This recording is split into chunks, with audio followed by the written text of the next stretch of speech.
Rolling Hills Asylum. Located in East Bethany, New York, just minutes between two major airports, Rolling Hills Asylum is a hotbed of paranormal activity. They have been featured on Travel Channel's Ghost Adventures, Paranormal Challenge, as well as Sci-Fi Channel's Ghost Hunters. Rolling Hills Asylum has been named the #2 most haunted location in the United States by HauntedNorthAmerica.com. The property was established on January 1st, 1827, as the county poor farm.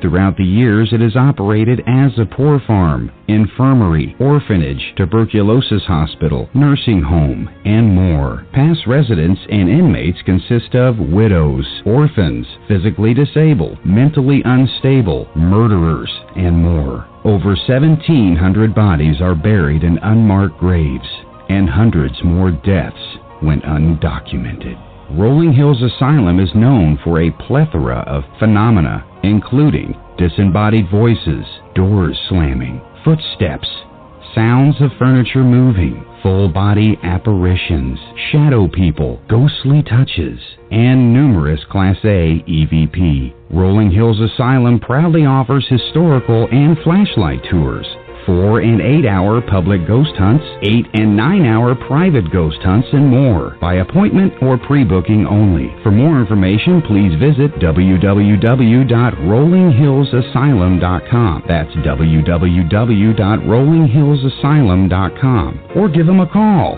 585-502-4066. That's 585-502-4066. Rolling Hills Asylum. What are you doing this weekend?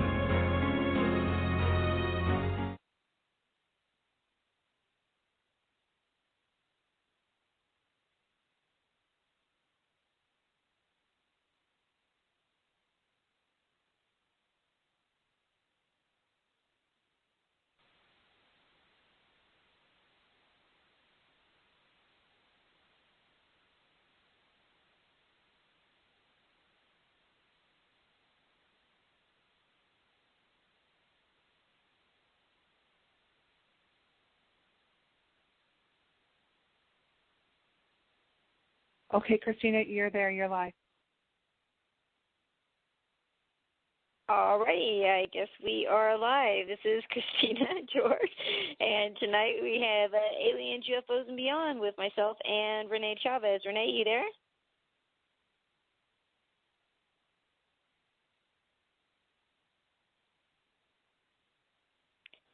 Well, maybe not. Well, can anybody let me know if they hear me? Looks like they are saying in chat they can hear me, so I'm not really sure what's going on. It looks like Renee is still trying to get in, and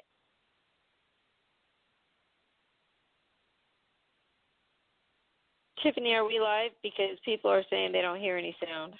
Yes, you are. All right. Well, I guess we'll try to get all the other things going on while we're trying to figure out what's going on, get Renee on the line. Renee, if you're hearing us, Tiffany will be calling you soon. And for my guest, who is coming on from the Australia area, we are trying to get her on as well. So it may be a few minutes, but we are definitely trying to get in everybody into the call. So be a little, guess we got good sound now. Great. Welcome everybody in chat.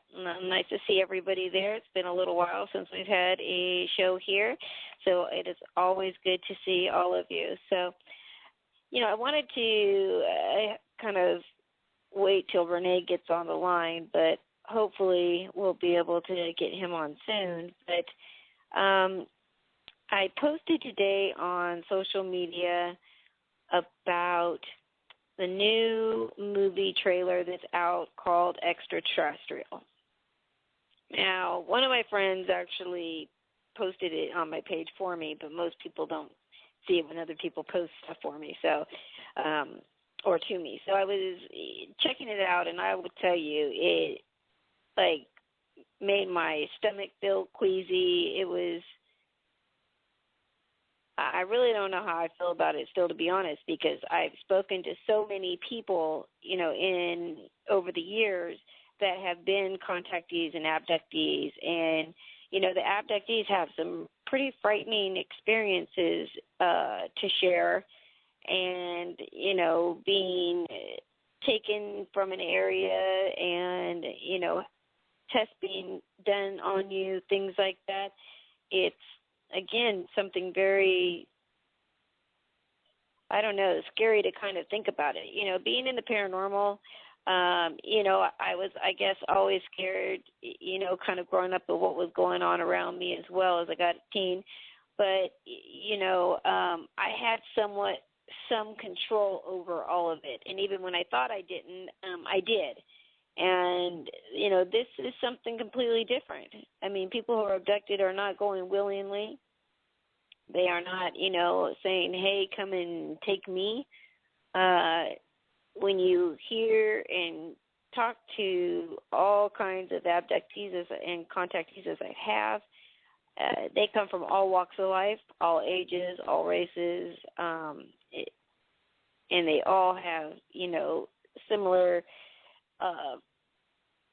stories to tell, but in their own ways. But no matter what, it definitely wouldn't be something that I would myself want to experience. So we're going to be talking with that tonight with Renee, and if we can get my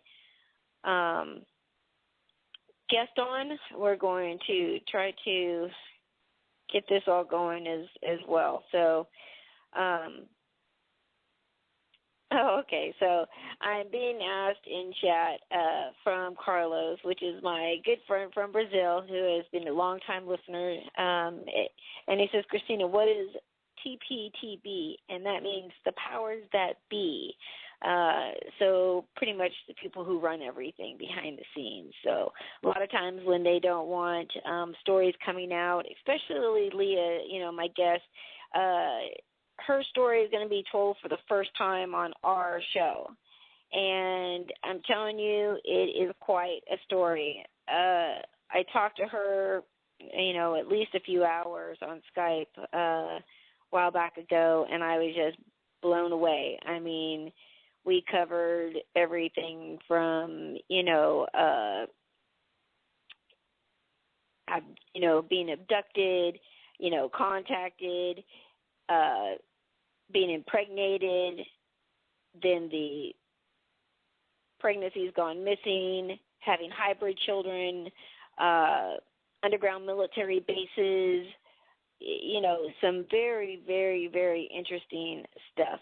So I am, really hoping that we can get her on the show tonight, because we've been trying to get on for a while, and it just seemed like always something happened, either with her or with me. And she was kind of getting nervous, getting ready to come on. And, we had a very long talk the other day, and, it made her feel much more comfortable. And Francis is actually asking in chat, Illuminati, and yeah, exactly the same thing.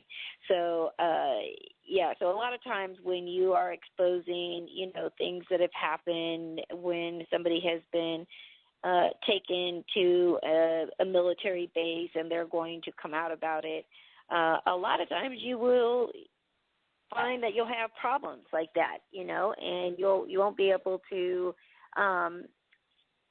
get the person to come on, or they have problems with the internet, or all kinds of things. I'm telling you, I mean, it never fails. We haven't, even without all this, and we've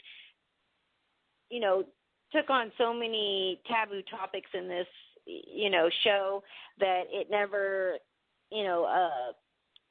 really surprises me when things like this happen anymore. So I guess we're going to keep going. I guess we are going to need, it looks like Dennis is on it, because we're going to need somebody to call Renee. He's having a hard time getting in, and I'm still not sure. And our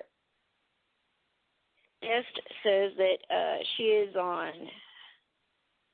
So I'm going to have her call in on Skype.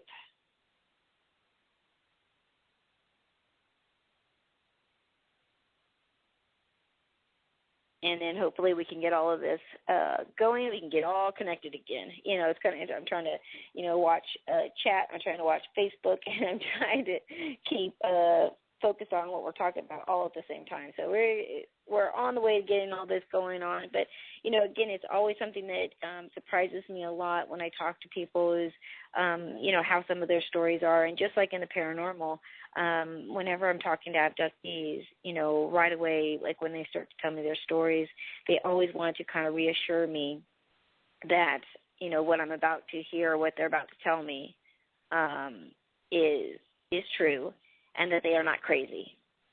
And, it's crazy that even, I understand why years ago, growing up and experiencing, whether it might be, alien interaction, paranormal activity, any of these kind of things, we always felt very, very alone. Now we're in a day and age where people are now talking about this. They're coming out with their stories, all things like that. And it's a great thing, but we're also at the same time, I keep hearing the same story over and over and over, how people, still feel like they're the only ones this kind of stuff happens to. So although I know for some it weighs very heavy on them, on if they should come out about, what's going on with them. I've actually, on a couple of my shows, I've had guests that have been, brand new, that have shared their stories for the first time on my shows. And, I always love that, because my listeners are always so supportive, of these guests that come on. They're always interested. There's never, a bunch of bashing, things like that. So it always makes it really, really interesting for me. So hopefully people in chat, we've got so many, people that come to listen to the show. I love that people are in chat. You guys are amazing. You're always there every week, and you guys keep me always interested, and people in chat always seem to, or people that come to visit always seem to say how great our chat rooms always are. So I thank you so much to all of you who are always there, from across the world. We've got people in the Cayman Islands, we've got people in Brazil, we've got people all over the place. So, again, I want to say thank you to all of you. And hoping to get in another sky watch. I've been watching lately, not only with all the earthquakes and the volcanoes, but, we are seeing, video sites like YouTube and others just blowing up with all of the, so-called video captures of so-called UFOs. And, I know that there is a lot of, CGI, a lot of digital, manipulating. And it is very hard to tell now because they are getting so good. But I will tell you, I've seen quite a few, too, that also really make you question. Now, rather this is something that people will say is kind of a trend of we're seeing more and more, I definitely would say yes. I mean, we're looking at over the years, and we keep seeing an increase and an increase. And I myself just think it's more the awareness, and people are starting to pay attention.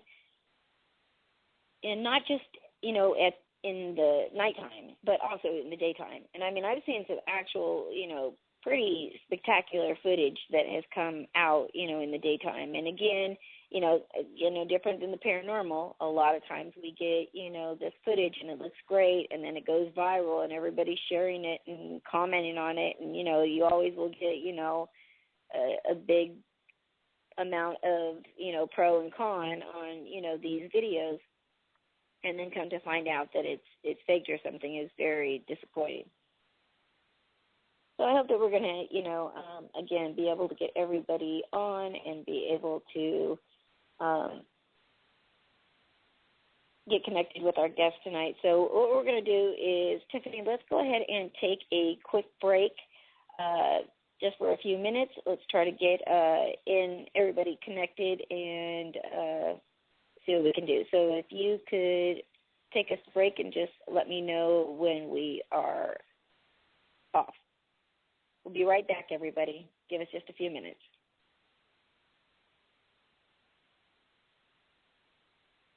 Alrighty, we're back. Can everybody hear me? If you can hear me in chat, please give me a little message. I was seeing that somebody was saying that in England the sound was breaking up a little bit. We'll be able to see if we can possibly get a link to a better audio. We're still trying to get Renee on. From what I understand, he is in queue on Blog Talk, and we just need to get him connected in if we possibly can so that we can go ahead and at least get the show started. That would be great.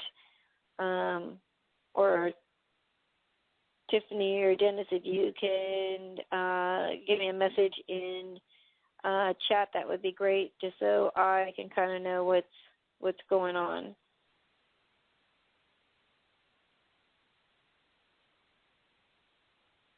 All right, not really sure what's going on, but I'd like to say, I guess I'll start out and say hi to a few of our people in chat, because it looks like we have a few new people. So let's say hi to guest Francis 1948 coming listening all the way from England. Thank you so much for being here.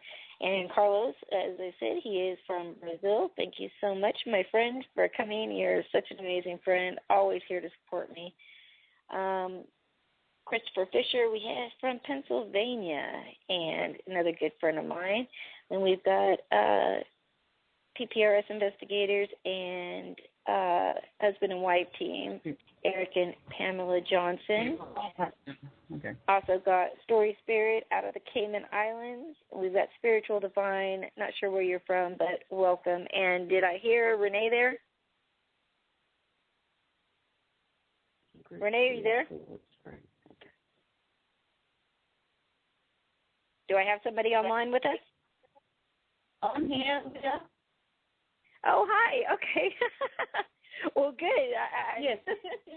I was hoping it was Renee, but that's even better that we've got my guest. So we'll keep trying to get Renee plugged in here, and we'll keep going. Keep going. How are you? Good. How are you? I am doing good. So our guest tonight, as I was saying, is Leah Watterson, and she is out of Australia. So we really want to give her a big welcome and thank you so much for coming tonight, to be on the show. I know we've been trying to get you on and so many, things going on even tonight, but hey, you're here. That's what's important, right? Yeah, it's fine. Thank you so much for having me. Oh, it's my pleasure. I mean, talking to you and knowing so many people now in the field where people are starting to, send people my way or say, hey, have you talked to so-and-so? You might want to talk to this person. And networking like that, I've met a lot of really, really interesting people, including you, Leah. And, sitting to you, with you on Skype talking a few weeks back was, it was so amazing. I mean, your story, again, kept me, so riveted that we could have probably talked all day if we could have had time. Yeah, exactly. So let's at least start, until we get here, with Renee. First of all, I wanted to get your opinion on that clip of that new extraterrestrial movie that I sent you and I posted on my Facebook page. What are your thoughts on that? I just saw that. Yeah, just like Christina said, America's got to really make it so scary, don't they? Yeah. Absolutely. It definitely gave me butterflies in my belly. It sort of just brings back memories, but you don't remember the memories. Yeah, well, that I mean? kind of was one of my things is, with some people, because, again, although I know this is a Hollywood movie, I think that, the topic of abduction, especially for abductees or contactees is, very touchy. And, to maybe watch something like this, I could see could make many people, kind of relive some of the trauma that they experienced. Yeah, or ultimately it'll bring a memory back for them, I think, as well. Yeah. It might tap into bringing in for them. Right. And for you, I know many people, have experiences that they can remember way back into their childhood. But for you, it's a little bit different, right? I mean, your story's a little different than most. Yeah, I don't remember way back to the childhood. Definitely not. These people that they can say they can remember when they were in the crib or when they were 5 years old, it astounds me how they can remember it. Good on them if they can, but I definitely can't. It only just sort of I suppose that they started coming into my meditations about 12 years ago. I would see a grey or something in a meditation, so I would sit there and think, well, that was strange. So it's just gradually became more and more over the years. But I'm not a person to go out and deliberately get books on aliens and stuff like that. Back then, in those days, it wouldn't bother me. It was an interest, but not a massive interest as it is these days. And it's really, I've been finding out more and more about myself, I suppose, since 2009 was the first time I drew a picture of an alien, and I started to remember a lot of other things from then. And everything's really hit, like me at all at once type thing. I'm starting to remember just lots of contact from 2011 onwards. So it's a lot of stuff to try and deal with all at once.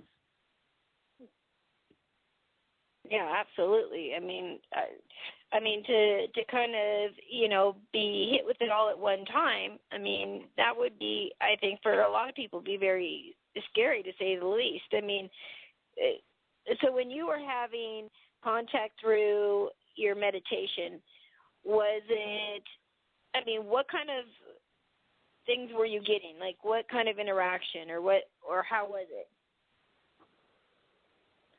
Well, back then I would have my spirit guide take me around, and I would just see little greys wandering around, and I'd be thinking to myself, that seems strange. Why would I be seeing those? And they wouldn't do anything. They would just sit there and look at me. Until one night, my spirit guide had actually taken me on to a ship through my meditation, and as soon as I got on there and I met, I guess he was an elder grey, and I felt like I knew everyone. All the greys that were on there, they weren't walking. The little ones, they were floating towards me. I was touching the side of the ship, and it was just smooth.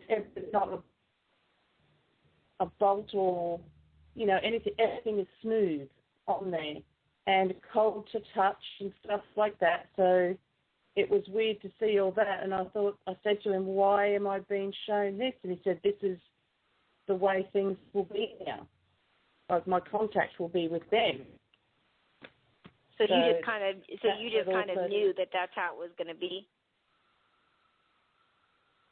Yeah, I just thought, you take it in your stride and just say, okay, because I was confused, but that gradually, slowly would come into your dreams more and more, or as I said, being taken as in a dream state or however they take it,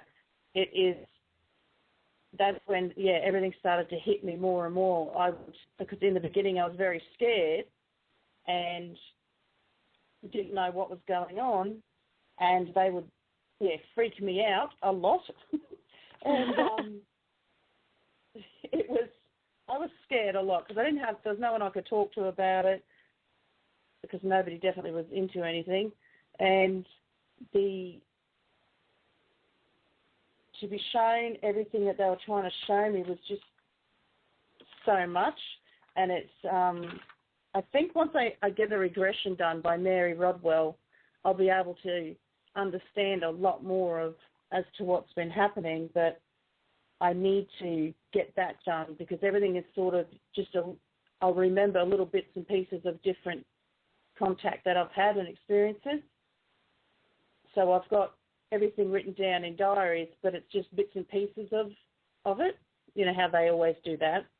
Right. The aliens always give you little bits and pieces of stuff, a little bit of a memory that you'll remember, parts of it. Right. Yeah, go on. Oh, I was just going to say I just got a message, and it looks like Renee might be in with us now. So, Renee, are you there? Can you hear me now? I can hear you. Thank you. Dennis is the technological god. Not only wow. do they live in, New York with probably like the worst weather ever. It's always something. But then on top of it, they've got to do my shows that, always have something technologically, problems with it, and then we have this. So, welcome. Welcome to our world, right? In the conversation. Well, before we get back to Leah's story real quick, I wanted to get your take on that video too, because, as well as, I've talked to many abductees and contactees, so have you. And my fear is that for some people who may, and maybe these people won't even go and watch something like this, that's what I'm hoping, but could you see where somebody could go and watch a movie like that where it might, like bring it all, back, almost like, like if somebody has PSTD. Right. It could cause, different triggers that may awaken that part if they had any kind of abductions, whether they're alien abductions or government abductions. It would have that same kind of effect on them. Just like any war vet going to see a war movie and all of a sudden they're having flashbacks and going into a traumatic, state. So, yeah, most definitely. Well, again, I mean, now, I'm not like, all starry-eyed. I mean, I know that this is Hollywood, and I know that, they create these shows just like the paranormal ones, to scare the hell out of everybody. But, this for me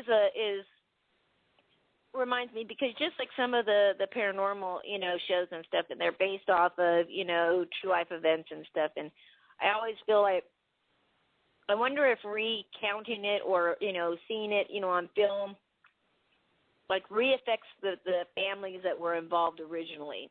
Because I know that even people recounting, their stories like on Paranormal Witness or whatever, you can kind of feel that they are almost reliving it over again. Yeah. When you so think I wonder about a little bit. You think about how they do these trailers in the first place, they do a lot of flash cuts in that, and we never know how the strobing affects the brain too. And so when you're having something like that, it kind of mixes around with your channels in your head, that'll cause to open up certain memories, whether it's whatever kind of traumatic things that they've had. They do it in such a way that you get these flashes of images and kind of that strobe effect. And if anybody has had any kind of abduction, they start, realizing, oh, crap, I think I remember something like that. And then it starts opening up different things, and, of course, that's going to create a little bit of fear or even, traumatic fear because it did open up that little box in their head of that memory. Right. But especially, Renee, if it's an abduction scenario, where somebody is, like, violently, I saw, like, in the trailer where, like, they come across some kind of a crash or whatever, and then it's like they see the UFO above their head and, it, like, zaps them all up inside of it, and they're trying to, like, fight to get out, and then, I guess these things come after them. But, the part of it being, like, the abduction, and then also the part where the, person is about to be probed, because that seems to be, like a big hashtag for this thing. To me, anybody that I've ever talked to that, has had these tests done and have had, probing done and things like that, most of them usually don't remember it, but when they do, the hypnosis, then a lot of times they will remember these things. And I mean, that's kind of like what I'm worried about is like, do you bring that trauma back? It's just like that other movie, The Fourth Kind, when for some reason they remember owls. For whatever reason they're starting to have this haunted memory of owls. I don't know why, but because it's flashing back into that memory of these beings having these large eyes, and of course the only reference they can think of is owls. So by that, it's causing that trigger to open up those certain memories, and then they're worried about a certain point of time that they've had missing time. They can't explain for certain things or certain marks that they've had. And like this movie that's going to come out, you're going to see probably, the probes and other tools that were used is going to trigger some sort of memory, because a lot of the stuff that they use in these movies are basically because of descriptions of people who had these. Right, reports who've had them done to them that the military has interviewed. And that's very interesting that you're saying that too, because Leah, wasn't it true that you were also at one point you were actually taken to a military underground base, correct? Me? Yes. Yes. Yeah, I just remember bits and pieces of that. Yeah. Now, did those that's one how did it start to come to you first? I mean, what triggered it? Do you remember? No, I dreamt about it one night or whatever, and I just sat up in bed going, no way, no, that did not happen. Because it was very scary. Mm-hmm. It wasn't nice. It was not. I don't like talking about it too much because it's not nice, as in the screams and the smells and stuff that you smell, and hearing people, and plus the reason why it sticks out with me the most, that one, is because of a certain man that I saw in one of the cages down the bottom, and that's why it sticks with me, the underground base one, so much, because it just scared me, and I just thought that is not possible ever. And now, can you tell us what you remember of this underground base? Like, what did you see there, or how did you know it was a military base? Like, those kind of things. Well, I was with, I don't know, probably about like 80 people. We were in two lines. I remember either just getting off a bus or a train there. I don't know. It's just, that's the only part I can remember. There was a lot of military around, dressed like as military guys with guns. There was like military jeeps there. That was the first time I've ever seen a few reptilians. That was scary because they're so huge. And one of them was probably about 9 feet tall. He was big, a big boy. Wow. But I felt, because I was just looking around, you felt like you were in a daze when you were there because everybody was just walking so slow. And I was kind of like zombies, like drugged or something? Yeah, but I was going from side to side with my eyes, trying to take in what I could. Just going, what is this place? Where am I? And just, my eyes were just looking around and trying to take it all in. And the reptilian was sort of left. And it was kind of like he was the boss. That's how I saw it. He was authority figure. And he had about four other soldiers around him who were just standing there with their weapons and just listening to him. And everybody just started walking. And it's kind of like we were on a conveyor belt where we went like into a tunnel. Uh-huh. It was very weird. So when you're going through the tunnel, there's rooms that were off these tunnels. And I was just quickly looking in, and you could see people in there and medical equipment. You see people with white coats on that look like doctors with clipboards and like that. And I'm thinking, what is this? There's one other. I'll just tell you the parts that I remember. To the left, I could see hundreds of all different sorts of animals. Okay. Like elephants and that sort of thing, but they were smaller size. They weren't as big as what they are. And as you keep going, and then the rooms were just as bright as anything, like medical equipment and that sort of thing. Right. And then I remember just the air up there was fresh, but when we got into like an elevator thing, when we come out there, like it's just down the bottom, it was all wet, damp. The air was so thick and just, I can't stand it. It gives me goosebumps.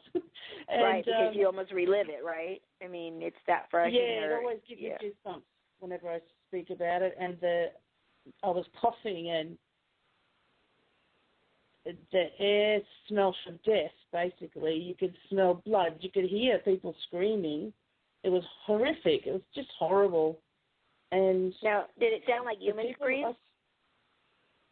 Yeah, it did. The people that I saw in the cages, like I said, the reason why it sticks out in my mind the most is because I think this is not possible.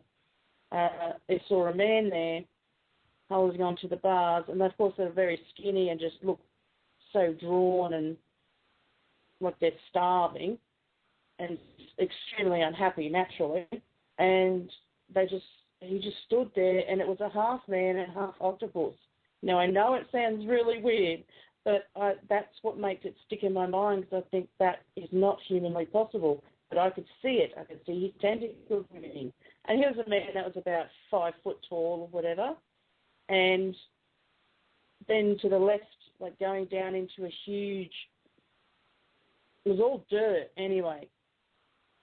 And I saw a few other men just being in these cages there, and then I could hear screaming. It's just horrible. I'm getting all goosebumps. Were the screams just in general, or were like these people that were, in these cages, were they trying to get your guys' attention that are standing in these lines? Or the screams are like you could hear, like as in from a distance. But these guys were just moaning. The horrible moans that you would get of like, help. The look on their faces was, help me. Please help me. And myself, and I remember an elderly lady being in front of me just looked back at me, and she was crying, and I had tears in my eyes, and we were just looking at him like, what are we supposed to do? Right. What do we do? How do we help you? Yeah. Right. And so once I went around the corner, it's blank. I don't remember any more. Maybe that's a good thing. I'm kind of glad for that. Yeah. I was going to say, yeah. I think that was enough to remember. Wow.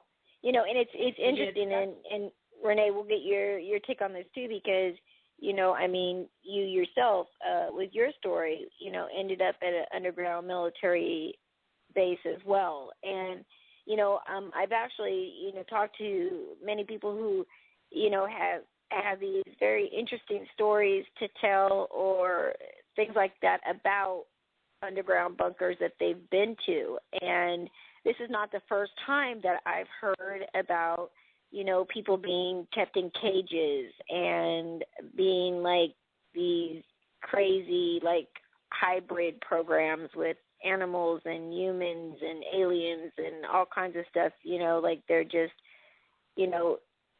playing God down there and doing all these experiments. Do you think that that's where Leah, was taken as well? It feels like it. I haven't. Because it sounds familiar, actually. Go ahead, Leah. I was going to say, I've always, on Facebook, I try to find other people that have had experiences around to corroborate the story of mine. Like, have they seen, the people in the cages and what did they see, but I can't seem to find people that have said anything. So we can get you connected with say that, Renee? There's like several places that are like that, including Dulce is one of them. Also, Plum Lake is one. Plum Island by New York. They have places where they do these types of experiments. There's a reptilian leader of various sections that they will lead these people to be taken to certain hallways to be kept, and some were for experimentation, others were for the hybrid program, and then there's others for created like a food substance from too.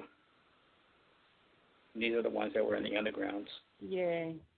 Right, and we know from other guests that have been on as well that have talked about underground bases that they have them all over the world, and that these all these places are interconnected by underground subterranean tunnels and like tube systems where they can go from one place to another, take you fairly quickly, and again, we heard, many reports of people, almost feeling it like that in that drug-like state, finding themselves getting off of either what they think is a train or some kind of, transportation thing. So maybe, that would be, even good that we can connect you with, some other people who've had, these similar, experiences because, maybe, it does shed a lot more light on, what's happening, not just in the United States, but, at underground bases around the world. Now, when you were in this, seeing all this, could you, differentiate on if it was, say, military from the United States or from Australia? I mean, was there any indication? All I remember is that the uniforms are very dark, like a dark grey, like black. That's all I remember, is that the uniforms are very dark. Not green or anything like the colour that we have here in Australia, right. But yeah, they're just very dark, and some of them were black. Almost sounds like special ops type stuff, doesn't it, Ray?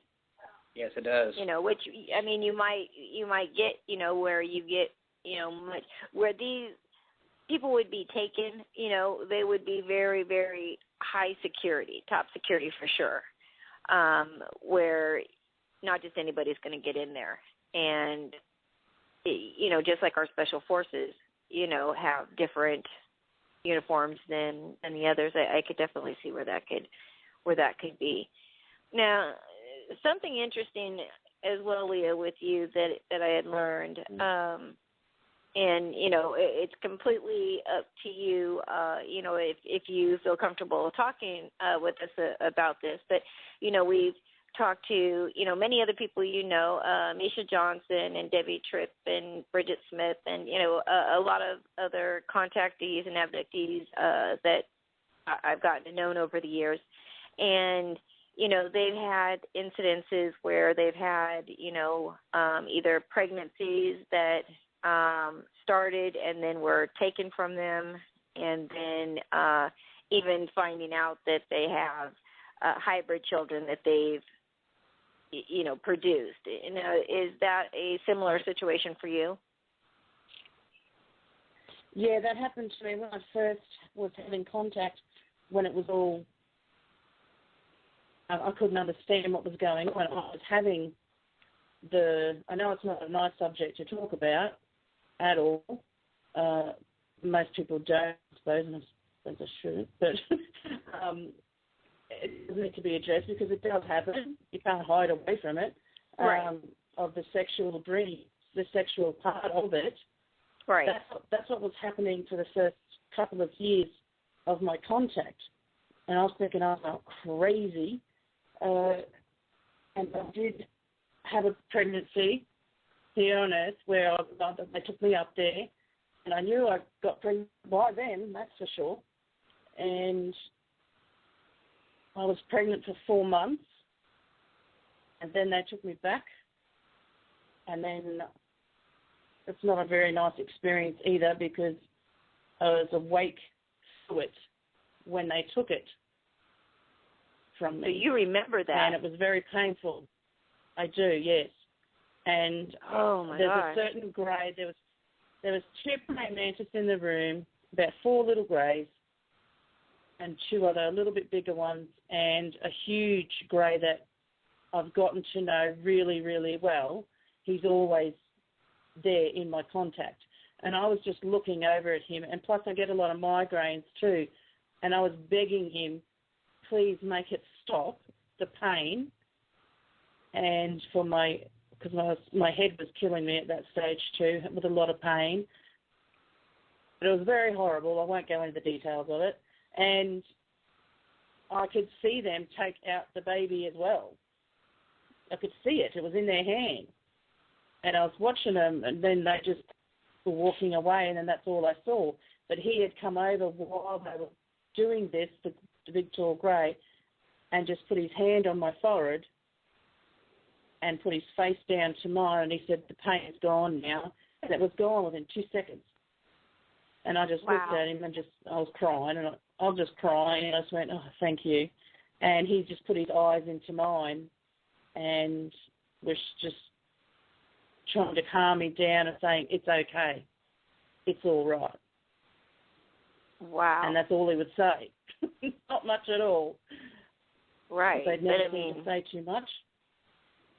But I'm sure that, just the fact that that pain was now gone is probably, that was the best thing you probably could have heard from him, right? Yeah.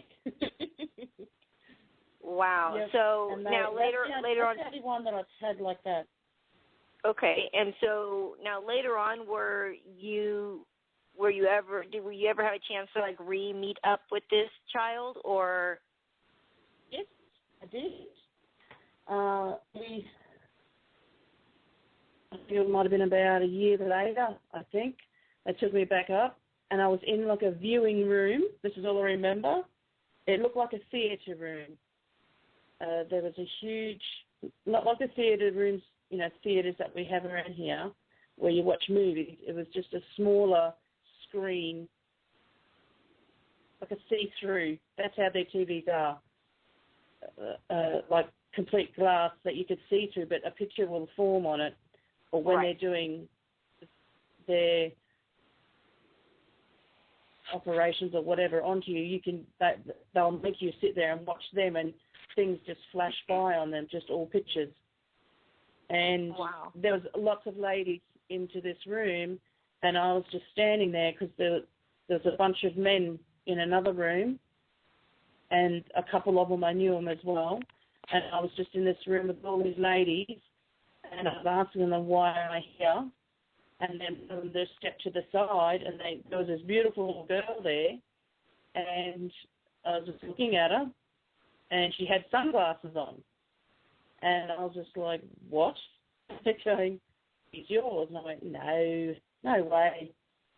And she got up, and I knelt down, and I looked at her. She took her glasses off, and her eyes were just like, the hybrid, like dark. And she just came to me, and we just hugged each other. Oh, and wow. You just felt connected. It was really, really beautiful because she's just gorgeous. I just wish I could draw better, but absolutely gorgeous. And so I've seen her, had that contact with her, so that was thank them for that as well, for allowing me to see her. And another time they've taken me back to see another little boy. He's so cute. And I've got 2 more up there now as well that I know of. My tall grey takes me back and shows me. Mm-hmm. One is in the test tubes at the moment, and there's another one that I'll be having soon with a friend on Facebook. Really? And I've asked, Yeah, that's a bit weird. And I've asked, why is that so? Because we're just friends. And right. He says, all they ever get is, it's the way, all they ever say to me, it's the way to be. Wow. And I'll say, why? Yeah, embarrassing this is, I'll have to talk to him about this. And then he says to me, it's the way it has to be. So I'm like, okay, all right, I accept that, I guess. It's taken me a while to accept everything, but it might seem like I'm blasé and just take it all in, but no, it takes a while to accept everything. Now, here's a question for you, Leah. This guy about it. Yeah, no kidding. Here's a question for you. Now, do you think the hybrid program, do you think this is something that is involved with our government, opposed to it just being a random alien race form trying to create a new hybrid version of themselves?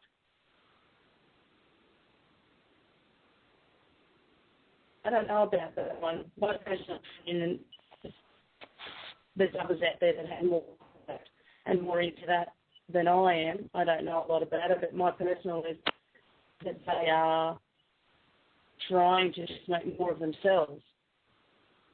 That's what I get from one time when my alien Gray had me down with me. I don't have to worry about being pregnant anymore. He said the rest of them will just be done in the test tube. So they show me that, and it's sort of like, they speak telepathically and give you quick messages of, we're just making more of us, lots and lots. What I'm seeing all the test tubes is just thousands and millions of them. It's so huge. So big. Wish I could do all that too. But yeah, there's just so many there.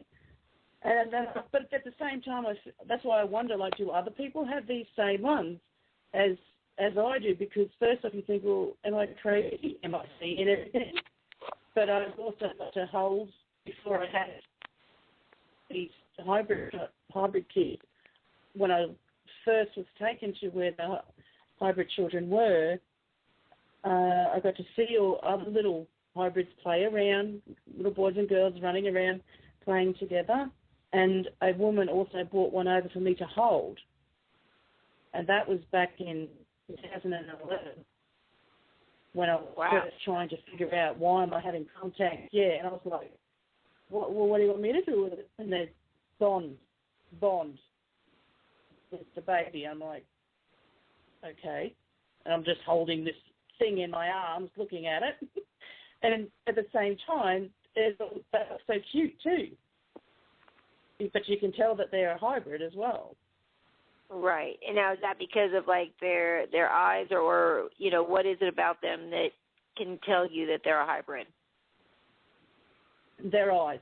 It's not only their eyes, but their eyes are a lot bigger. So for the most part, then the rest of them, it looks like a baby? Yeah, exactly. They've got their little feet, but they've got like 4 toes and 4 fingers. Now, do they have like the more like thinned out head, the more elongated head, or does it look more human-like? This one that I held was very human-like. It had the round face. Okay. But had the eyes. So it looked like a human baby with a alien face. Yeah. Yeah, exactly. Oh, and 4 fingers, I forgot. Yeah. Yeah. But then some of the other ones, like the daughter that I had, she's got 5 fingers and everything, and same as the little boy. And, well, the next one, I don't know, I haven't seen it yet, and the next one that will be made with my special friend, I'll wait until I see that one. Well, yeah, I'm, like, so, like, taken back on that, too, because it's like,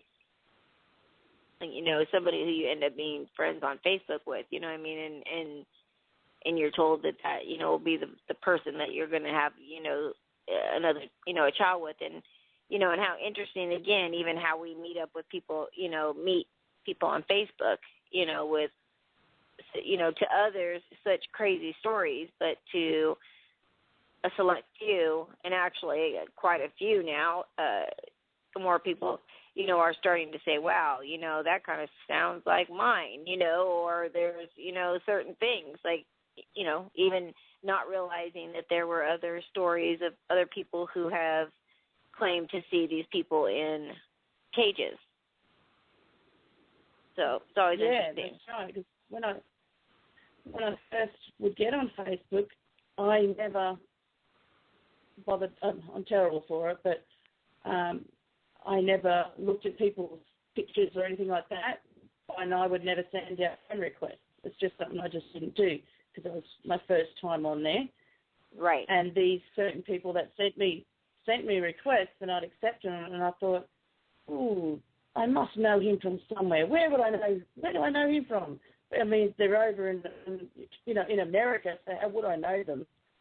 But they just looked so familiar. Right. You just feel like you've just got a connection with them. I know you. And that's happened with a lot of people.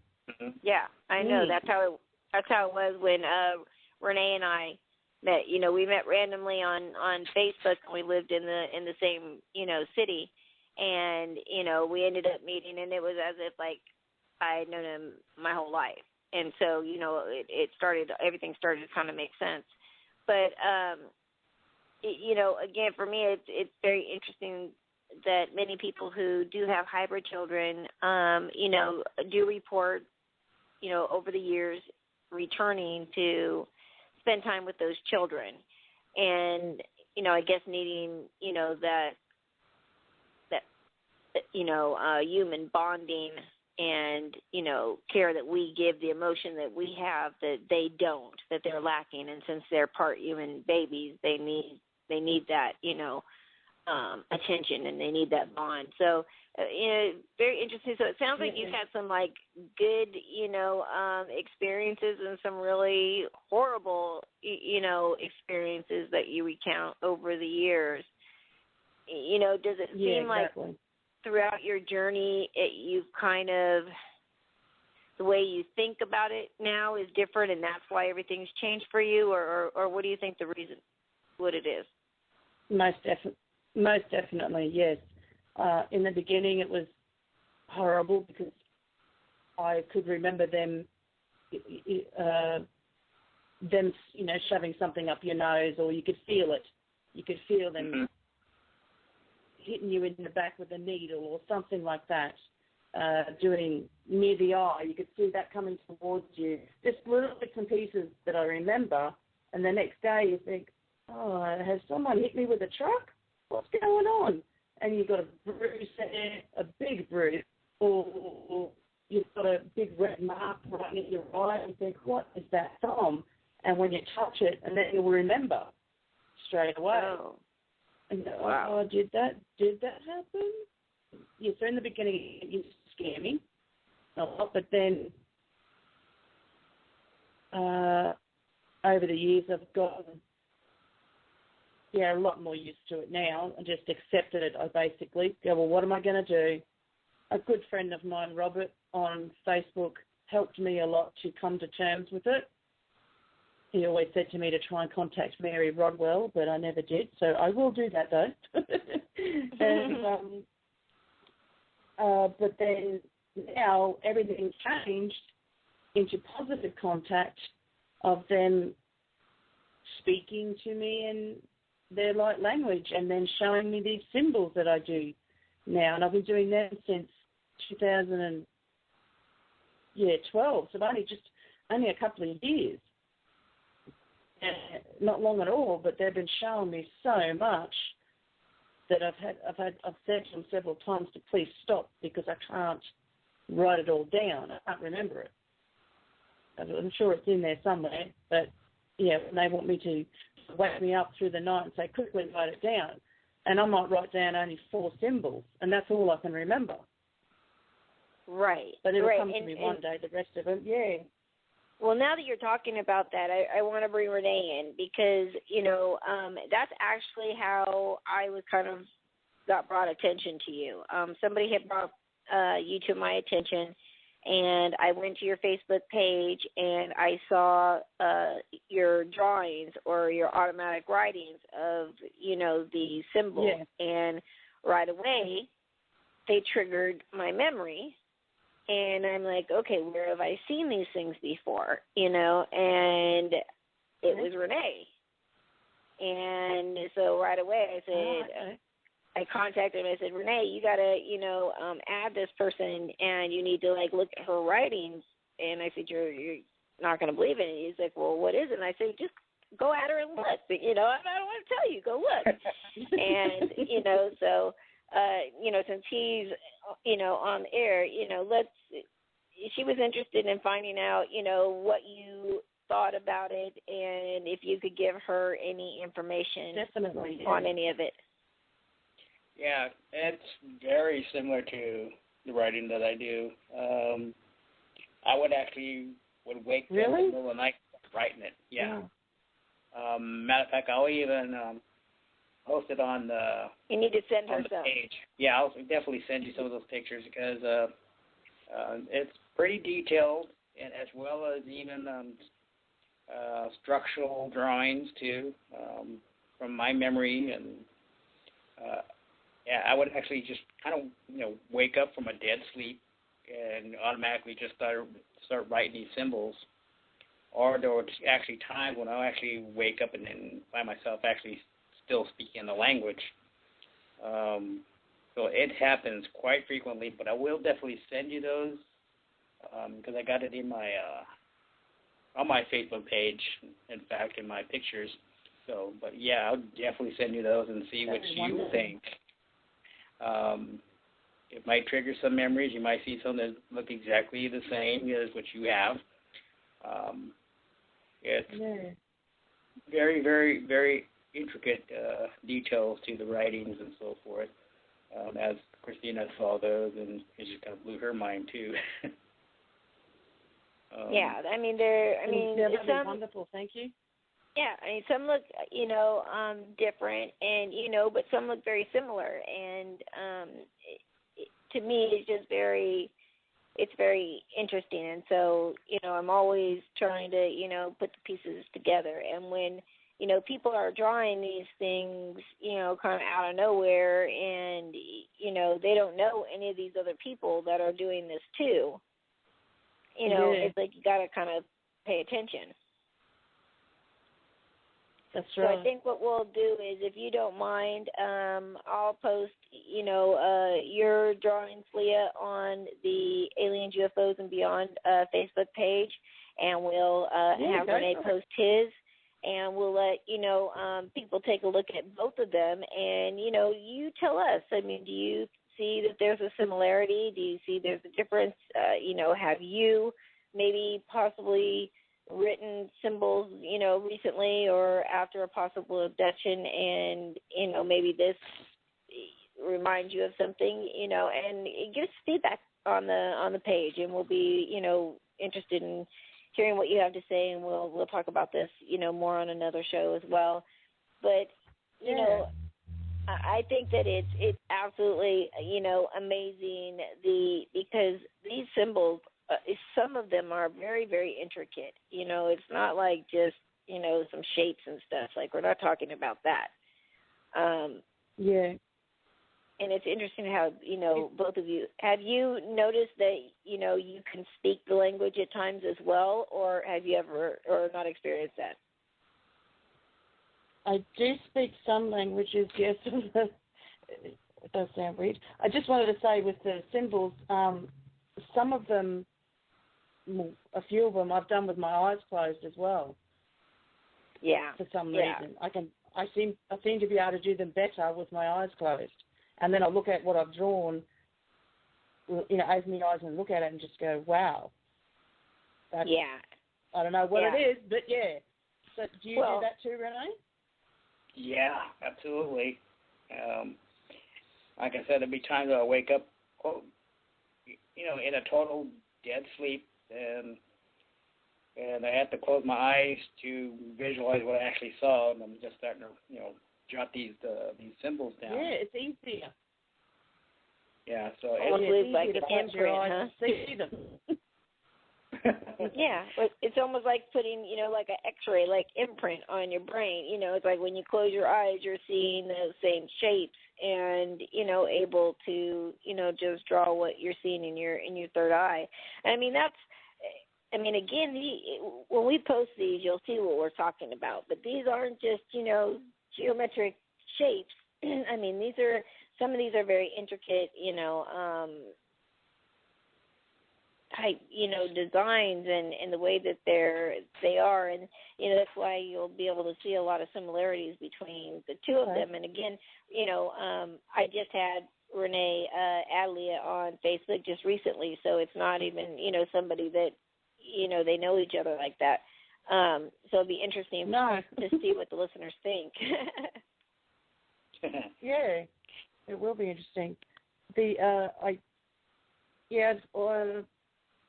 Speaking the languages too, that just started only 2 years ago as well. I mean, that's pretty recent. Mm-hmm. Don't really know what I'm saying, but it just seems to come straight out. The person that I first started to do that was with my healer that I know here, Ivan. I get healed from him a lot, and he speaks a language. When he first saw me, the first day he goes, "You have 5 energy implants in you," and the very first time I met him, and I said to him, "Huh? How would you know that?" I didn't even know you could have energy implants. But I didn't know until someone else has said to me that you can. And obviously it's gone to proper implants in now, but yeah, having the energy implants, and also he could speak the language, so if they would come through him with a message for me, and it's just progressed from there to where both Ivan and I, when we have a healing, it's so funny, we just both talk away. I don't know what we're saying, but we just yabba in another language. And we seem to understand because I've got them all on video and everything and kept them all, and I'm nodding my head like I understand him and shaking it no, and it's so weird. And sometimes around the house here, when my Bray is speaking to me, he's talking to me in his language, and I'll be answering him as well. I don't know what I'm saying, but it seems like you really evolved throughout your journey of all these experiences. I mean, because now you've actually, you start to evolve to not fight this so much, not, fear it, because, again, and I think, I think that you and I talked about this, Leah, and I know Renee and I have, but I always ask, our guests that, have been abductees, do they feel that, all of the fear comes from the fact that, as humans we're given free will, and we're taught that, like, if somebody does something to us without our permission, that it's something, that it's a horrible thing.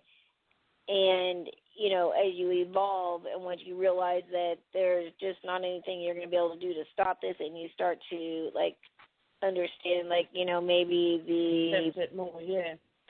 the program, what they're doing, and the hybrid programs and stuff, and then, like, maybe it starts to make a little bit more sense, and then, you're not remembering, all the bad stuff, and then you're evolving some more where you're interacting with your hybrid children, and then you are evolving even more, and now you're actually able to interact with them in their own language.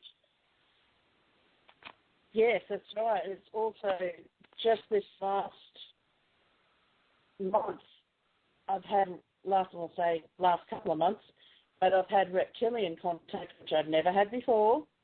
It's all of a sudden it started, and I'm speaking reptilian language now, and it just flows out straight away, and that scares me because I think you see something that looks like that, so you're automatically scared of them because of how they look. They're ugly.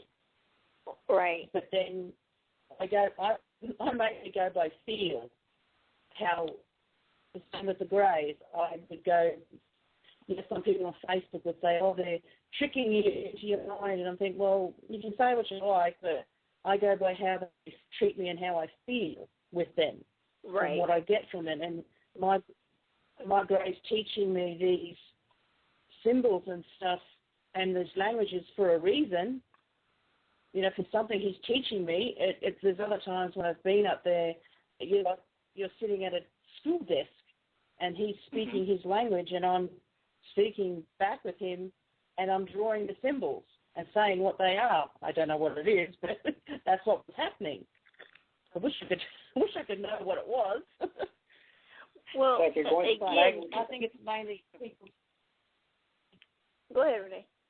Yeah, it's kind of like going through language lessons. Sorry? You're in language school to learn the language, to be kind of like what certain people would do, like if they were, if you were in like the United Nations, and so you're kind of like that ambassador. You have to learn the various language to communicate between, other races and nationalities. So it's kind of like the same kind of thing. Yeah. When you're human, but you're communicating with greys and now reptilian. So you're kind of learning the basis of what the universal languages are out there and how they all communicate. Yeah, that's right. And it's so confusing because it's not something that's so simple. But again, I mean, I think as a human race, like when we hear reptilian, we like immediately get scared because of the way they look, and one half of the reality is telling you, everybody's telling you this doesn't even exist, and the other side is like, those reptilians, they're horrible. You got to watch out for them. They're the bad ones. So it's like you can see where, not really understanding that part could, cause you to be fearful. But what's interesting is that the symbols and things that, you have written are very similar to Renee's. And, he is actually a reptilian walk-in. And so when I saw the languages very much the same, it did not surprise me that you would end up having interaction and then speaking, aside from another, language, the reptilian language. Mm-hmm. So very interesting that, that happened like that. And then you report, Leah, that when you were taken, to the military base, that, there was a reptilian, person, like, in charge, right? When you were having, like, your tests and stuff done? Talking to me or her? To Leah. Leah? Do we still have Leah?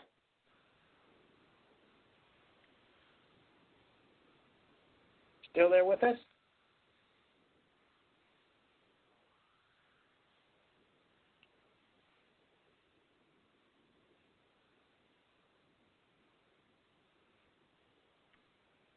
Are you still with us, Christina, too?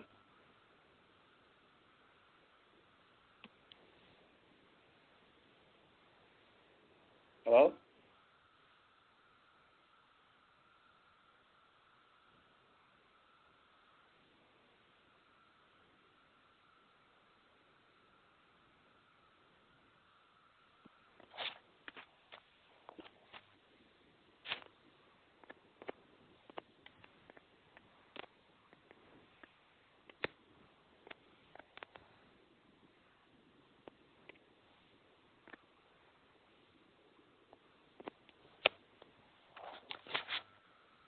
Are we still on? I'm all alone. Well, okay. I'm all by myself. No, this is not a singing song.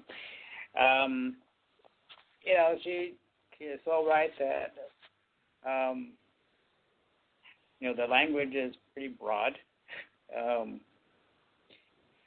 It kind of sounds like if you wanted to compare language to the languages that we have down here, it's a cross between kind of mixture of the ancient Indians and Aztecs, the way they spoke, it's kind of like that mixed with let's see, what's the other language? In Egyptian. So it has that kind of interesting mixture of the languages. And so if you were to hear, how the ancient Egyptians spoke, and then you have the older tribes of, the Aztecs and the Mayans and so forth all spoke, and so it's like a combination of the languages, how it's actually used, and it's almost a dead language. Very few people even know how to use that particular language. The Syrians also use a mixture of that because it's all kind of based on that. Like the Anunnakis were here, and some of their language was integrated into our language now. And now the language that's out there now, what we call Mexicans, what we call, the Egyptians now, what we call, Africans and so forth, and Chinese and Japanese, to them out there, that's like slang. So if you kind of wonder, well, how did that language change so badly? Well, you look at today's language, from the days when the ships sailed out here and ended up in this country, and of course, they had the so-called proper language and Latin and so forth. And then what happened to the language since then? Now we got slang from that. A lot of our words diverted in some way, and you come out new words and new meanings. And of course, here in America, we got slangs upon slangs that new words are made up all the time, and somehow it ends up in the dictionary. Well, what? But these languages were used for quite a bit of time, and we see these crop circles, in fact, with the various symbols, and these symbols are very, very old. And it is amazing how, now we seem like we kind of dumbed down, and of course the governments have some idea what some of them mean. Some of the scientists have an idea what these languages are, but a lot of that is kept away from the public of really understanding what they mean. I don't know if anybody remembers in the movie Contact, when they received this encryption of this blueprint, and they couldn't get they couldn't put it together unless they had it folded in a certain way that it's more than three-dimensional, it's four-dimensional. You have to change the direction or way to look at it in order to read it. If you were to put it into a large cube, so to speak. And if you were to get some of these crop circles and looked at it that way, you might be able to see something that you'd be amazed. If you start cross-referencing the different elements of these crop circles, you'll be able to get an actual message, an actual map, what they mean. You can actually come up with constellations. So it's just, you just got to look at things more than just looking at a bunch of crop circles and just be amazed, because they are pretty elaborate and very beautiful. But learning about these languages takes a lot of thinking outside the box. And if you're, like I said, if you remember how that movie worked out, for them to actually see the actual plans on how to build that big device. So it's how we look at things, and sometimes we rely too much on what others say, what we learn from, the internet. Sometimes we have to step out of the box and just kind of really stop to think of what they could mean. Try some experimentations. If you were to get some pictures of these crop circles and overlay them, just try them out and overlay them, and you'd be surprised at what you actually could come up with. I don't know what happened to everybody out there. So I think Christina got abducted. It's her turn. But we'll keep the show going because there's plenty to talk about. We know that many people have been abducted and had similar experience to our guest. Some good and some not so good. And it's just a matter of discerning on who it was that she was abducted by. And, of course, there's a big part that kind of makes me to believe that the government had a great big part of it because of the alliance that the governments had with these other extraterrestrials, because the kind of horror in the things that she's seen in the various tunnels, which kind of gives that strong indication that it was government. But, it's really hard, being like an investigator as myself, it makes it really difficult in how we are able to talk to people. We know the nuts and bolts kind of stuff that we talk to in an investigation to try to get, what they saw, where did they see the ship, and getting past that missing time part is really difficult. Just like Christina was talking about, certain flashes of things in movies, like this movie's about to come out, could trigger certain memories. So we have to be very careful in how we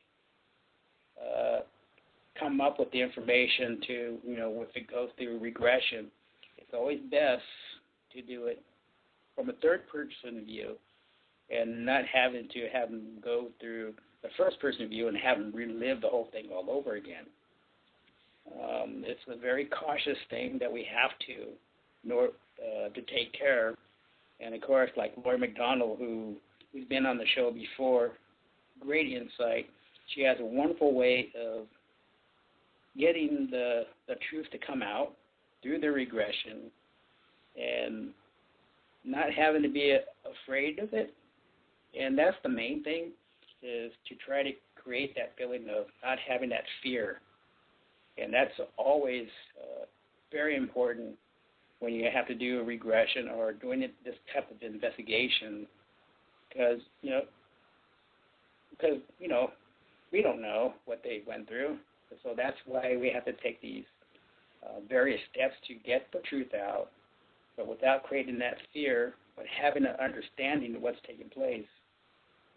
Because we may be scared, if we find out the truth of something that we've been through and we've had it blocked this whole time, and we'd probably be, reluctant in having to go through that and having to bring it up again.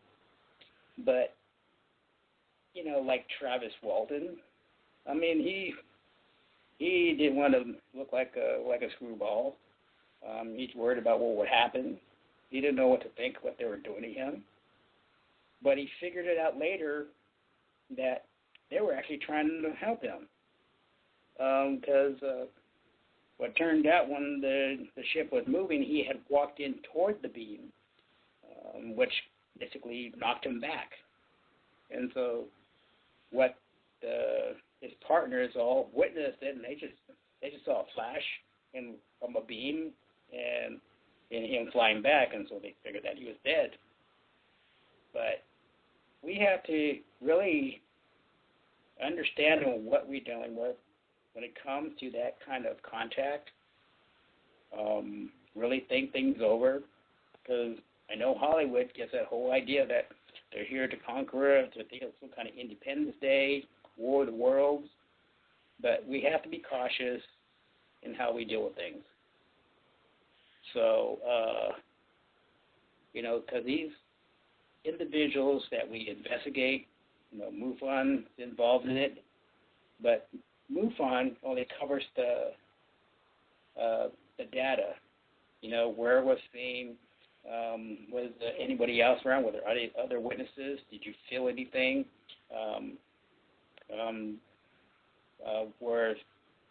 Was it picked up on radar? Could it be mistaken as a planet? So all these things have to be looked at very carefully, and we just pick up where MUFON leaves off, and so that's highly important in how we deal with it. And I think everybody else is still missing in action, but I'm still here, so I'm good. So, so like I said, these kind of cases we do have to take. We go on as a skeptic, as any case that we take on, whether it's paranormal or UFO related. But we take them step by step. Like from smells, we have to see what was around them. Like she said, when she was going through the tunnel, she was looking around. So she eyeballed everything that was around her, taking it all in. And if any of you have ever had any experience like that, or even if you had like a dream, even in a dream, if the dream doesn't feel right, kind of, if you're in that type of state, look around, see what's around you. There's always a certain clue that gives you a hint if it's a dream or you're actually somewhere else. And so we have to really use our psyche, our mind, thinking outside the box, because, we often learn what we've been taught, what we see on television, what we see on the big screen. That's the first thing that comes to mind, this must be kind of like Independence Day. Or another group will say, well, it's kind of more like a Close Encounters, so you have to be, protect yourself, but at the same time have an open mind, because this could be a special opportunity for you to realize that, well, I'm here I'm on a ship, I'm speaking to these beings, well, what do you want to ask them? You're taking it against your will. Well, that's pretty much when you state your grounds, like, I'm not going to help you until you tell me what you're going to do. Why are you here? Because a lot of times we just kind of take it for granted. Oh, I'm you're scared. And all of a sudden you go through a paralysis, or people fight back in such a way. But they can read your thoughts, but if you state the importance of what your thoughts are at that time too, it's like, no, you can't come into my mind, because that's, not until you tell me what you're actually going to do. So it's just a matter of trying to understand, and it is scary at times, because, I go through it still, in fact. I do still suffer some missing time, which I more than likely will go through regression. I did have marks on me, but I'm not afraid of it. There's a reason why they're doing it. It doesn't feel like a threat. So that's, because I have set in my mind that they're here for a reason. I already know they're not here to harm me.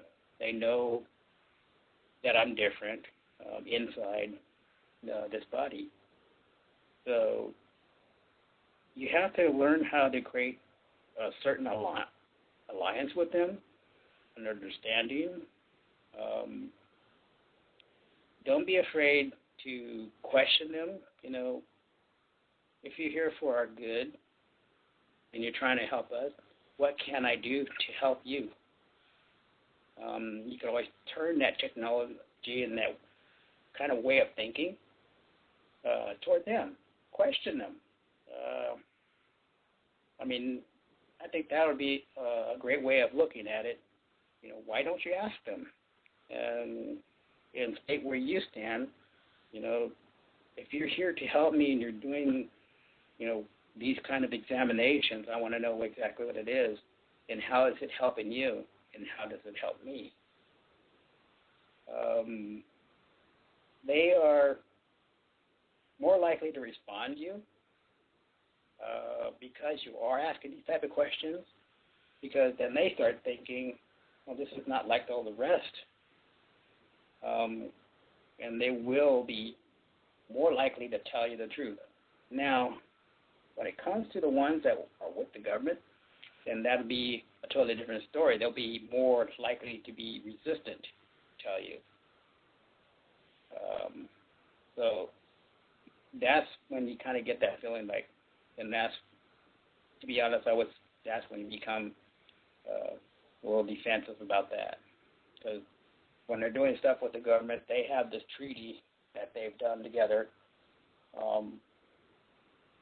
for quite some time now, and basically that's what the whole Close Encounters of the Third Kind was based on, because of this treaty and this interaction, kind of like they took some humans out there, and then their group was left here.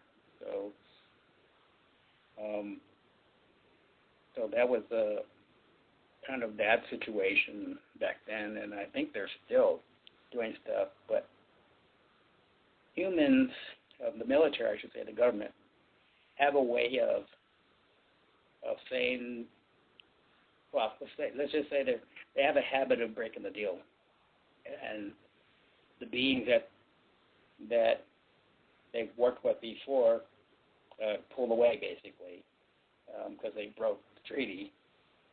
Then these other group of beings that are down there still with them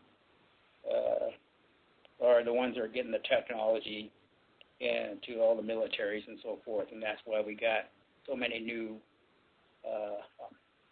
crafts and new technologies that we now have, like the Black Triangle craft that everybody's been seeing, and those are directly from here. So, and I'm looking to see, there's Christina on Facebook still, I think. So, I hope everybody's still there. Are you still there? Give me hands up. Say, hey, if you're still hearing me. Let's see, what else can we speak about? We know that, we talked about the movies just earlier, the type of propaganda of movies that we've been seeing, like I said, such as Independence Day, painting this picture that all aliens are bad. Even in religion, when you talk about reptilians, automatically they're bad because they go back to the Garden of Eden. While there was a serpent that tempted Eve, and of course went against God. But all reptilians are not like that. Matter of fact, the reptilians that went against universal law basically challenged God. They challenged the councils, and of course they raised a war, which I remember it being as the war in heaven. So, and that war is still taking place today. It's just getting a lot closer. The ones that are down there, not just the reptilians, but other beings that are taking place here have a certain amount of control of government control. So, just want to let everybody know. I mean, the President Obama, can't be all his fault because he's just the political puppet that we see. And of course, if anything goes wrong, we get to point our finger at him. But there are greater powers that are hidden in the shadows for complete control. And it's not just the banks, but the banks are used. They're just puppets as well. They're the ones that fund all this stuff for war. They're the ones who pay for all the weapons that our so-called enemies are firing upon allies, and as well as us, are it's just been funded by these banks. So unfortunately, we are pulled into it, and creating that whole hysteria, the whole end of the world situation. and they are actually challenging our guys out there. And so that's going to create an issue for us. And, you know, I had people asking me, why don't they just come in and root them all out and get rid of them? The reason why, because people. You know, we don't want to get people who are innocent, who are stuck in the middle of it, and they're human shields, basically what it is. We will not do anything that's going to cause harm to innocent people. The only ones that they're after are the ones who are actually causing this mess. They're the ones who are in violation of universal law. So it takes a lot of thinking and discernment if you really look at how everything is being played out. You know, more and more people who are waking up, finding out the truth behind the whole 9/11, the whole Gulf War. You know, remember when we did the Gulf War, new weapons were tried out. New technology was used. And so you've got to think about it. It's like, why all of a sudden this? You know, just like when we think about the whole Roswell crash and the whole incident back there. And, of course, that wasn't the only crash. There were some crashes before that. And many of the scientists that were used to create the various weapons, how fast they grew during the periods of World War II. And, of course, what led to the bombing of Nagasaki and Hiroshima. So you got to think about how these weapons are quickly being developed and who's teaching mankind to come up with these things. So we really got to really pay attention to what's going around us. We have a far greater thing that's about to take place right now, and it's affecting the Earth. It's affecting things that are around us because this planet, you know, those who are in power are playing with different powers. And, of course, when you're using such weapons as HARP and other energy-type weapons and messing with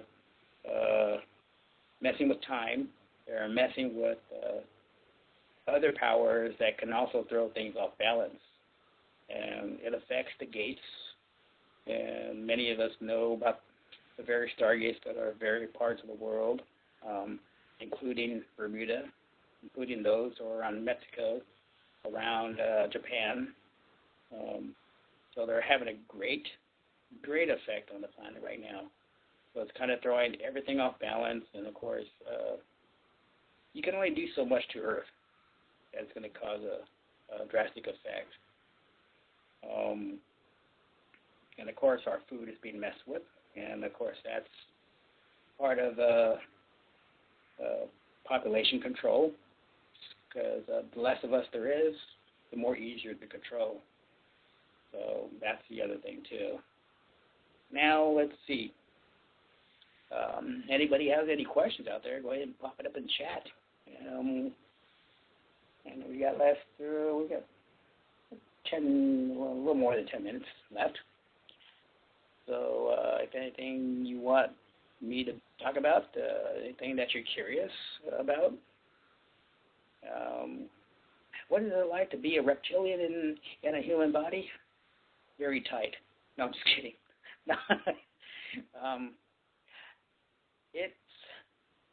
It was a challenge trying to grow up and learning. Just my memory was suppressed for the longest time, up to the point where I actually was regressed. But just like our guest, it was, you get bits and pieces. As I was growing up, I didn't know why. I was even writing the language even back then. The dreams that I would have would be so intense that I would actually wake up with marks.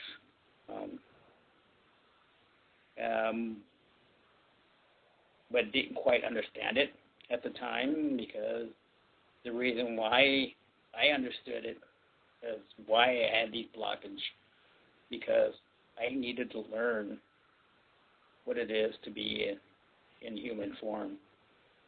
Learning about the compassion, because after I was shot down in the first place and being held in captivity and treated so badly through those years, that was not liking mankind too much, and which led up to me being shot in the head. And of course, that's when I left that body and then into this body.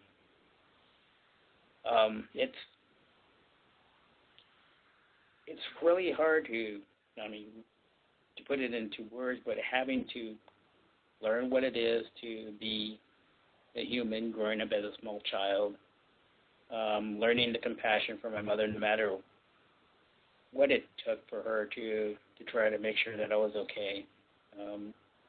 Went through special classes to learn English all over again.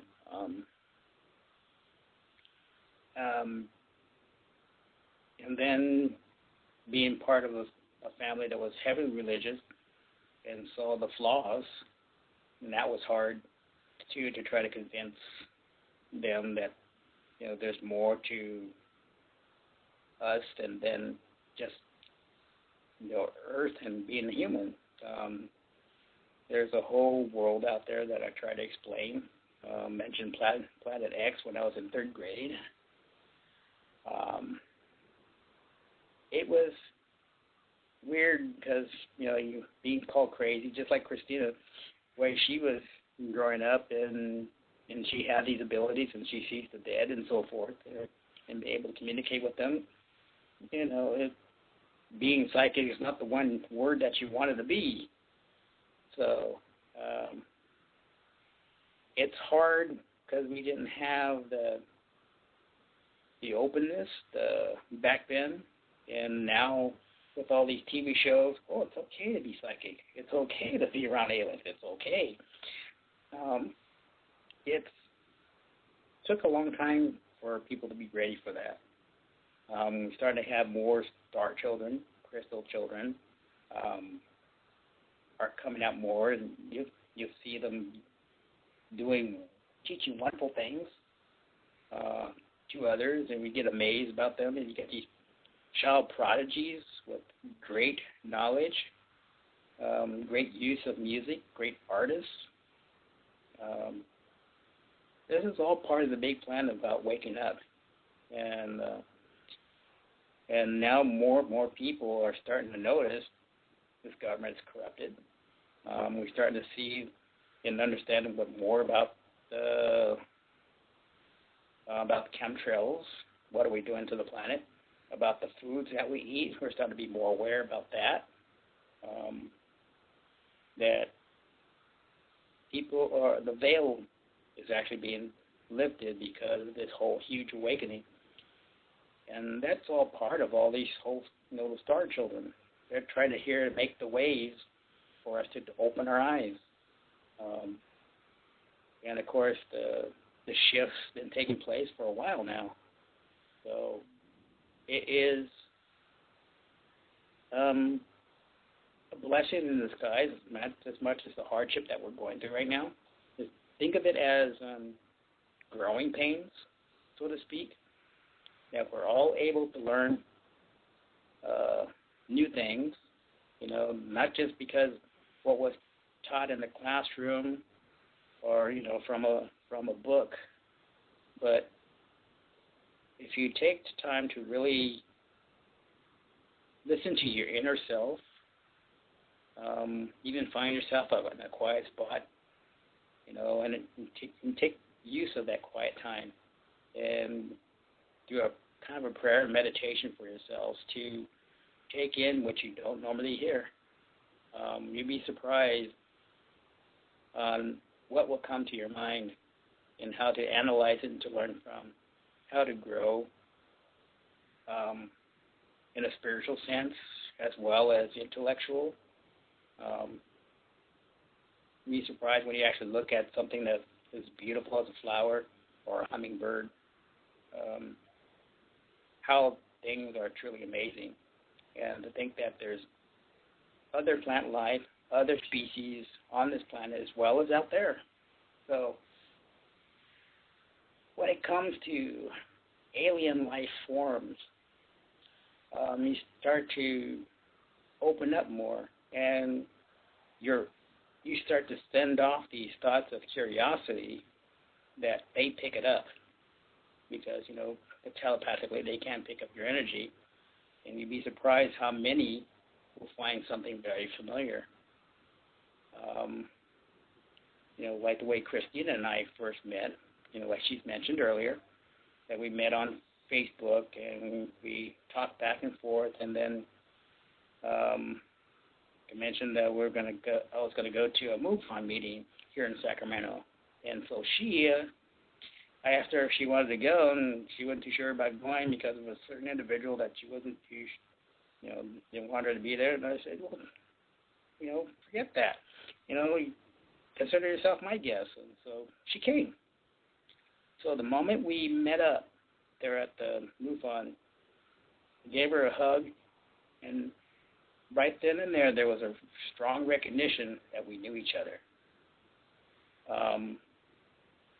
You'd be surprised when you trust that intellect inside, that energy, that life force that you have inside of you, can remember certain people in your lives that you meet up, and how strong of a feeling that is. And that's part of the reason why I'm here now.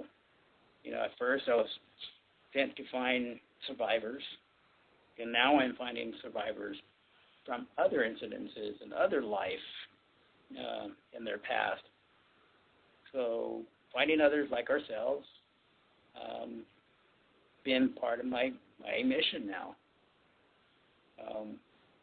So, those in chat, Pamela and Christina, all of you out there, we are here for a reason, and I think that we were all meant to meet up, and that's why I call you guys my family, because, in God's eyes, we are family, and we have to really recognize that no matter if you're black, white, Asian, gray, or reptilian, or whatever, because we are all created, and we are all meant to be part of one. I think that's been a really big part that we need to be a part of, and as well as the caretakers on whatever planet we live in, and caretakers of each other. Take care of our animals, take care of our young, to take care of each other. So that's always been part of the plan universally. But if it hadn't been for that rebellion, that kind of messed up the flow. So now it's kind of redeeming that back. Sharing that unconditional love for our fellow men, and do the best we can to try to help one another. And whether good or bad, we're going to try to do things together as much as possible. You can always tell when someone's down, too. So trying to be there for that person is, kind of a highlight, like what Christina does. Even when she's sick, she still reaches out to those in need. Same with myself, and I know many of you out there, too. So it is so important that we have each other. And, if you see me on Facebook, feel free. If you have a burning question you want to ask, feel free to ask. I know we're getting close to winding up with the show. Wow, I took on the show myself. Anyway, it's just a matter of how we pull together. And feel free to get a hold of me on Facebook. Any of your listeners out there, Renee Chavez, not hard to find. And of course, I do a radio show as well with music too, so I do that too. And kind of pulling the world together in the things that we can do, whether it's musically, about art, about life itself. If you want to share something about sea life, whatever. It's how we pull together and how we can take care of each other. So don't feel so lonely, because you're not. Because you folks are the best, and wow, I got Christina close by, and so we often hang out together at times. And even when she's going through a rough time, I make sure that I'm there with her. And many of the rest of our P.P.R.S team, we all stick together as a family, as a core, and we extend that love to you guys. And like I said, just feel free to